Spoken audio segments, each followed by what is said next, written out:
اگر ہم چاہتے ہیں کہ نفسانی خواہشات کی غلامی سے ہمیں نجات ملے، چھٹکارا ملے، تو اس کا ایک ذریعہ یہ ہے کہ ہم کثرت کے ساتھ اللہ سے دعا کریں. کثرت کے ساتھ اللہ سے. نفس کا پیدا کرنے والا، ان شہوات کا پیدا کرنے والا کون ہے؟ اللہ.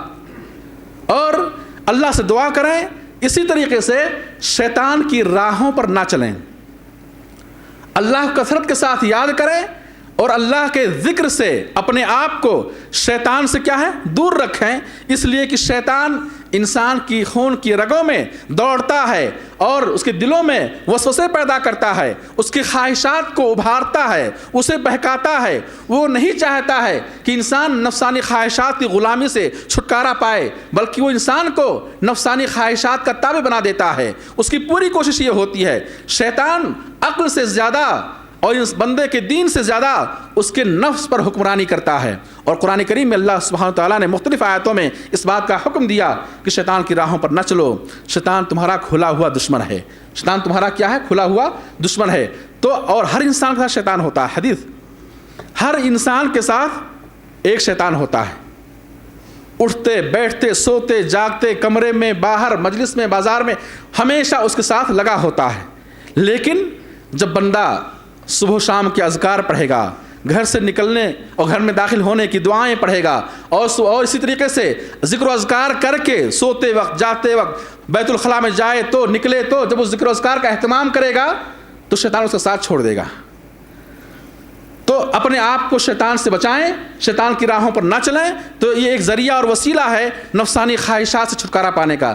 ایسے ہی اگر ہم چاہتے ہیں کہ نفسانی خواہشات پر ہم کنٹرول رکھیں اور نفسانی خواہشات کی غلامی سے ہم آزاد ہو جائیں، اس کا توق اپنے گلے سے نکال پھینکیں، تو اس کے لیے ضروری ہے کہ ہم ان لوگوں کی صحبت اختیار نہ کریں، ان لوگوں کی مجلسوں میں نہ شریک ہوں جو نفس کے غلام ہیں، جو شہوتوں کے غلام ہیں، جو نفسانی خواہشات کی اتباع اور پیروی کرتے ہیں. ان کی صحبتوں سے اپنے آپ کو بچائیں. اور اسی طریقے سے میرے بھائی، نفسانی خواہشات سے چھٹکارا پانے کا ایک ذریعہ اور وسیلہ یہ ہے، غلط خواہشات سے چھٹکارا پانے کا ایک وسیلہ اور ذریعہ یہ ہے کہ انسان اپنے اندر یہ احساس پیدا کرے کہ دنیا کی لذت آخرت کے مقابلے میں بہت تھوڑی ہے.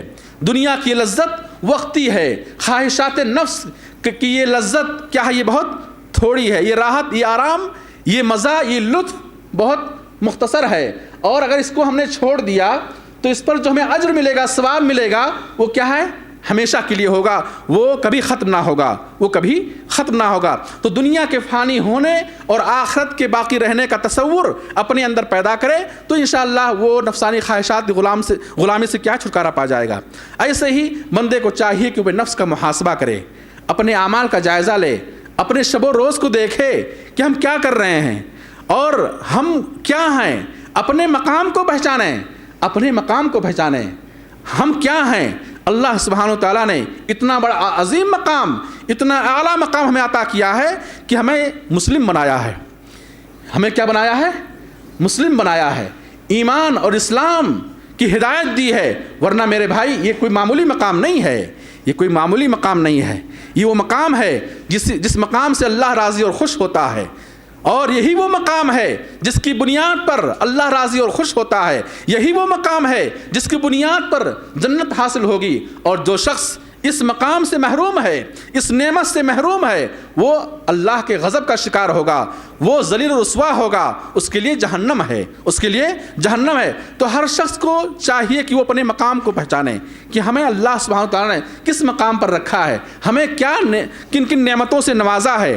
تو اس طریقے سے اگر انسان اپنے مقام کو پہچانے گا، اپنے آپ کو پہچانے گا، اپنے نفس کا محاسبہ کرے گا، اپنے اعمال کا جائزہ لے گا اور یہ دیکھے گا کہ ہماری زندگی کس روش پر چل رہی ہے، ہم نے ایسا کیوں کیا یا ہم ایسا کیوں کر رہے ہیں، یا یہ کہ یہ کام ہمیں جنت میں نہیں لے جائے گا، یہ کام تو اللہ کو ناراض کر دینے والا ہے، یہ کام ایسا کام ہے جس کی وجہ سے جہنم کے اندر عذاب ہوگا، میدان محشر میں تکلیف ہوگی، قبر کے اندر عذاب ہوگا. اپنے اعمال کا جائزہ لے تو انشاءاللہ انسان نفسانی خواہشات کی غلامی سے چھٹکارا پا جائے گا. اور یہ بہت بڑا فتنہ ہے نفسانی خواہشات کا شکار ہونا، خواہشات نفسانی کی اتباع اور پیروی کرنا، یہ بہت بڑا فتنہ ہے. اور حدیث یا فرماتے ہیں ما ترکت بعدی فتنۃ اضر علی الرجال من النساء، میں نے اپنے بعد میں نے اپنے بعد امت کے لیے عورتوں سے زیادہ بڑا فتنہ نہیں چھوڑا ہے. عورت سے بڑا فتنہ میں نے مرد کے لیے نہیں چھوڑا ہے. یعنی یہ اور فرمایا آپ نے سب سے پہلا فتنہ اس زمین پر جو رونما ہوا وہ کون سا فتنہ تھا؟ عورت. قابیل نے حابیل کو قتل کیا کس بنا پر؟ عورت کی بنا پر. نفسانی خواہشات کو اس نے ترجیح دی دین پر، شریعت پر. اللہ کی طرف سے یہ حکم تھا کہ وہ لڑکی قابیل کے لیے حلال نہیں ہے، اس لڑکی سے نکاح حابیل کے لیے ہوگا. اس وقت کی شریعت کے مطابق قابیل کا نکاح اس سے جائز نہیں تھا. اس نے نفسانی خواہشات کو شریعت پر ترجیح دی، فتنے کا شکار ہوا، اور قیامت کی صبح تک جتنے قتل اس زمین پر ہوں گے ہر قتل کے خون کا ایک حصہ قابل کو ہوگا. فرمایا آپ نے ان اول فتنۃ فی بنی اسرائیل کانت فی النساء. بنی اسرائیل میں سب سے پہلا فتنہ جو ہوا، رونما ہوا، وہ عورتوں کی وجہ سے ہوا. فرمایا آپ نے میں اپنی امت کے لیے اور ایک مرد پر یا ایک مرد کے لیے عورت سے بڑا کوئی فتنہ نہیں چھوڑا. تو میرے بھائی ضروری ہے کہ انسان اپنے آپ کو نفسانی خواہشات، غلط شہوات سے نجات دلائے، چھٹکارا دلائے، اور اپنے دین کو، اپنے زندگی کو اللہ کی شریعت کے مطابق گزارنے کی کوشش کرے، اور اللہ سے دعا مانگے، اللہ سے توفیق مانگے. اور میں اس سلسلے میں ایک واقعہ بیان کر کے اپنی بات کو ختم کرتا ہوں. آپ دیکھیں کس طرح صحابہ کرام، سلف صالحین، وہ نفسانی خواہشات سے جہاد کرتے تھے اور نفسانی خواہشات کا مقابلہ کرتے تھے، اور کس طرح سے وہ ہر چیز پر اپنے تمام شہوتوں اور تمام خواہشات اور اپنی تمام مرضی پر وہ دین کو، اللہ کی رضا کو ترجیح دیتے تھے. یہ واقعہ ہے عمر فاروق رضی اللہ عنہ کے زمانے کا واقعہ ہے. عمر فاروق رضی اللہ تعالیٰ عنہ نے رومیوں سے مقابلے کے لیے ایک لشکر اور ایک فوج انہوں نے روانہ کی. اس لشکر میں ایک نوجوان صحابی جن کا نام تھا عبداللہ بن حذافہ رضی اللہ عنہ. عبداللہ بن حذافہ رضی اللہ عنہ بھی اس لشکر میں مسلمانوں کے ساتھ جہاد کے لیے نکلے. وہاں جب روم میں کچھ مسلمان قید ہو گئے، کچھ مسلمان رومیوں کے ہاتھوں قید ہو گئے، تو روم کے بادشاہ قیصر نے مسلمانوں کی جرأت، ان کی ہمت کو دیکھ کر وہ بڑا متاثر ہوا کہ کیسی قوم ہے جو اتنا جری ہے. چنانچہ اس نے امتحان لینا چاہا. کہا ایک قیدی کو لے کر کے آؤ. اس نے اپنے درباریوں کو حکم دیا کہ ہمارے دربار میں ایک مسلم قیدی کو لے کر کے آؤ. چنانچہ اس کے درباریوں نے صحابی رسول عبداللہ بن حذافہ رضی اللہ عنہ کو پیش کیا. قیصر نے کہا اے فلان، تم عیسائی ہو جاؤ. اگر تم عیسائی ہو گئے تو میں اپنی آدھی سلطنت تمہیں سونپ دوں گا. عبداللہ بن حذافہ جن کے ہاتھوں میں بیڑیاں، جن کے پاؤں میں بیڑیاں لگی ہوئی تھیں، پڑی ہوئی تھیں، انہوں نے کہا کہ تم سلطنت کی بات کرتے ہو، تم اپنی پوری سلطنت، اپنے باپ کی ملکیت اور تم پوری دنیا میرے قدموں پہ لا کے رکھ دو، میں ایک لمحے کے لیے اس دین سے جدا نہیں ہو سکتا، ایک لمحے کے لیے نہیں ہو سکتا. قیصر کو غصہ ہے. اس نے کہا میں تمہیں آدھی سلطنت دوں گا، اپنی آدھی سلطنت کو تمہیں بادشاہ بنا دوں گا، اور حکومت میں تمہیں شریک رکھوں گا، تم میرے ساتھ حکومت کرو گے. انہوں نے انکار کر دیا. کہا تم مجھے پوری دنیا ہلا کر کے تم مجھے عرب و عجم کا مالک بنا دو. انہوں نے کہا تم مجھے عرب و عجم کا بادشاہ بنا دو، پھر بھی میں ایک لمحے کے لیے اس دین کو نہیں چھوڑ سکتا. چنانچہ قیصر کو، روم کے بادشاہ کو غصہ آیا اور کہا اگر تم اپنے دین سے نہیں پھرے، تم نے نصرانیت قبول نہیں کیا، تمہیں قتل کر دیں گے. انہوں نے کہا کوئی بات نہیں، مجھے قتل کر دو.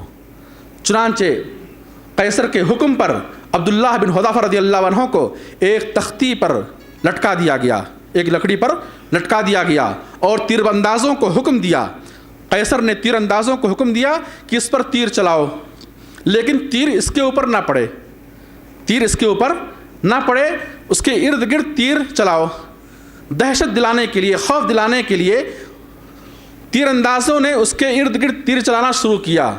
عبداللہ بن حذافہ رضی اللہ عنہ استقامت پر مکمل اترے، اور انہیں بے خوف ہو کر وہ اپنی جگہ کیا ہے کھڑے رہے، اور اس دوران قیصر انہیں عیسائیت کی دعوت دے رہا تھا کہ تم ابھی بھی تمہیں وقت ہے، تم اسلام کو چھوڑ دو، عیسائیت کو قبول کر لو۔ انہوں نے انکار کر دیا۔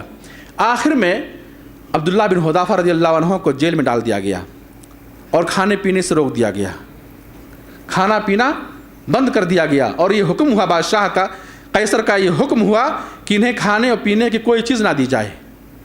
چنانچہ عبداللہ بن حذافہ رضی اللہ عنہ جب بھوک پیاس سے نڈھال ہو گئے تو ایک بہترین دسترخوان اور بہترین کھانا تیار کرا کے اس نے ایک خوبصورت لڑکی کو ان کے پاس بھیجا، کہا جاؤ اسے ورغلاؤ اور بہکاؤ اور اسے کھانا کھلاؤ۔ عبداللہ بن حذافہ رضی اللہ عنہ نے اس کی طرف نظر نہیں اٹھائی، اپنی آنکھوں کو انہوں نے بند کر لیا۔ وہ لڑکی مایوس ہو کر کھانا لے کر واپس آ جاتی ہے۔ پھر قیصر کا حکم ہوتا کہ جیل سے نکالو، جیل سے نکالا گیا، اور عبداللہ بن حذافہ رضی اللہ عنہ کے سامنے آگ جلائی گئی اور تیل گرم کیا گیا، بہت بڑی ہانڈی چڑھائی گئی، تیل گرم کیا گیا، اور ان کی آنکھوں کے سامنے ایک دوسرے قیدی مسلم قیدی کو لایا گیا، اور اس مسلم قیدی کو اس جلتی ہوئی آگ میں اور اس گرم تیل میں کیا ہے ڈال دیا گیا، اور وہ اپنی آنکھوں سے اسے جلتے ہوئے دیکھ رہے تھے۔ کہا اے عبداللہ ابھی بھی وقت ہے، تم عیسائیت کو قبول کر لو، اسلام کو چھوڑ دو۔ انہوں نے کہا کہ نہیں۔ جب انہیں قریب کیا گیا ہانڈی سے اور یہ ہوا کہ انہیں بھی ڈال دیا جائے گا تو ان کی آنکھوں میں آنسو آ گئے، عبداللہ بن حذافہ رضی اللہ عنہ کی آنکھوں میں آنسو آ گئے۔ قیصر کو خوشی ہوئی، قیصر نے سوچا شاید یہ موت سے ڈر گیا اور یہ شاید اسلام کو چھوڑ دے اور نصرانیت کو قبول کر لے، عیسائیت کو قبول کر لے۔ چنانچہ قیصر نے پوچھا اے عبداللہ کیا تم موت سے ڈر گئے، عیسائی ہو جاؤ؟ اس نے کہا کہ نہیں، میں موت سے ڈرا نہیں ہوں۔ کہا پھر کیوں رو رہے ہو؟ کہا اس لیے رو رہا ہوں کہ میرے پاس صرف ایک ہی جان ہے، اگر اس جیسی میرے پاس 100 جانیں ہوتی میں ان ساری جانوں کو اسی طرح قربان کر دیتا۔ نفسانی خواہشات کا مقابلہ، نفسانی خواہشات سے جہاد میرے بھائی کس نے صحابہ نے کی؟ کہا میرے پاس 100 جانیں ہوتی میں اپنی ساری جانوں کو اسی طرح قربان کر دیتا۔ چنانچہ قیصر پھر مایوس ہوا، اس نے کہا تمہیں چھوڑ دوں گا لیکن ایک شرط پر۔ کہا کیا؟ کہا تم میرے سر کا بوسہ لو، میرے سر کا بوسہ لو۔ کہا نہیں، ایک شرط پر تمہارے سر کا بوسہ لے سکتا ہوں، وہ شرط یہ ہے کہ جتنے مسلم قیدی تمہارے پاس ہیں ان سب کو آزاد کر دو۔ اس نے کہا ٹھیک۔ پھر کھڑے ہوئے اس کے سر کا بوسہ لیا اور مسلمانوں کی جانوں کے بچانے کے لیے، مسلمانوں کی جانوں کی خاطر وہ اس کے سر کا بوسہ لیتے ہیں۔ میرے بھائی آپ تاریخ پڑھیں، صحابہ کی تاریخ پڑھیں، انہوں نے کس طرح سے نفسانی خواہشات سے جہاد کیا۔ بادشاہت پیش کی گئی، دنیا کی ساری دولت پیش کی گئی، حسین جمیل عورت پیش کی گئی، سب کچھ پیش کیا گیا، لیکن انہوں نے نفسانی خواہشات سے مقابلہ کیا، جہاد کیا، اللہ کی رضا کو، اللہ کے دین کو ترجیح دی، تب جا کر اسلام پھیلا ہے، وہ خواہشات غلام نہیں تھے۔ اور یاد رکھیں اگر انسان نفسانی خواہشات کے غلام بن کر زندگی بسر کرے گا وہ کس وادی میں ہلاک ہوگا، اللہ کو اس کی پرواہ نہیں ہوگی۔ اللہ سبحانہ قرآن کے اندر مختلف آیتوں میں بندوں کو نفسانی خواہشات کی اتباع اور پیروی کرنے سے روکا ہے۔ فلا تتبعوا الہوی، اے بندو خواہشات کی اتباع اور پیروی نہ کرو۔ میں اللہ سے دعا کرتا ہوں اللہ ہم سب کو نفسانی خواہشات کی غلامی سے آزاد ہونے کی توفیق عطا فرمائے، اللہ ہم سب کو شریعت کا متبع اور پیروکار بنائے، اس دین کی اتباع کرنے کی توفیق دے جو دین اللہ کی طرف سے بھیجا ہوا دین ہے۔ اللہ ہم سب کو ہر قسم کے خرافات سے، بدعات سے، گمراہیوں سے، شہوات سے، ناجائز خواہشات سے اللہ ہم سب کی زندگیوں کو محفوظ رکھے، آمین رب العالمین۔ ربنا آتنا فی الدنیا حسنہ وفی الآخرۃ حسنہ وقنا عذاب النار۔ ربنا تقبل منا انك انت السميع العليم وتب علينا انك انت التواب الرحيم۔ اقول قولي هذا واستغفر الله لي ولكم ولسائر المسلمين فاستغفروه انه هو الغفور الرحيم۔